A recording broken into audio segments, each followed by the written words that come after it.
Bonjour à tout le monde, aujourd'hui je vais faire de la crème anglaise pour accompagner un gâteau au chocolat. Alors pour ce faire, il me faut au total 100 g de sucre.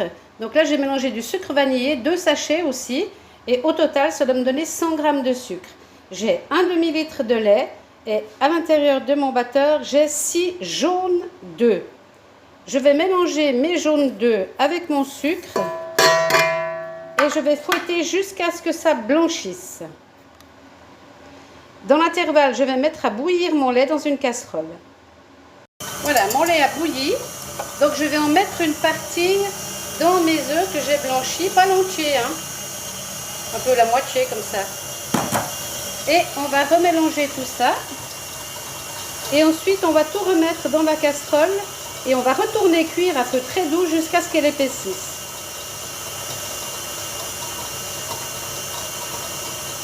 Voilà, donc je vais tout remettre dans ma casserole.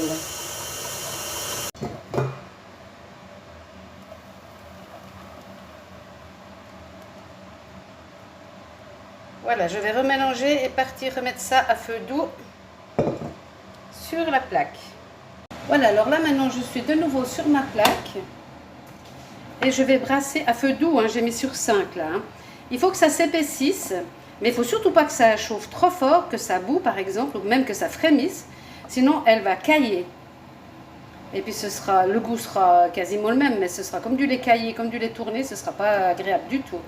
Donc il faut qu'elle reste onctueuse. Donc on va contrôler tout le long de la cuisson en mélangeant doucement. C'est assez long quand même jusqu'à ce qu'elle épaississe. Il faut être patient étant donné que le feu est vraiment à basse température. Hein. La recette en elle-même est facile, mais là il faut être patient. Voilà, donc j'avais mis ma petite minuterie pour voir à peu près combien de temps ça prenait. Donc ça prend quand même 4 à 5 bonnes minutes avant que l'on ait cette texture là. Vous voyez, ça colle.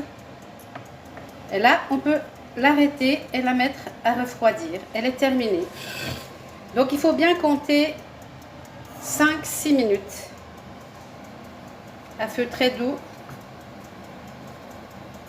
pour qu'elle ait cette consistance.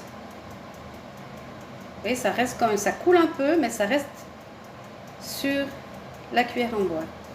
Et puis vous sentez hein, qu'elle est veloutée, un peu comme une béchamel. Voilà, il n'y a plus qu'à manger le bon gâteau au chocolat. La recette est sur ma chaîne. Je vais le saupoudrer de sucre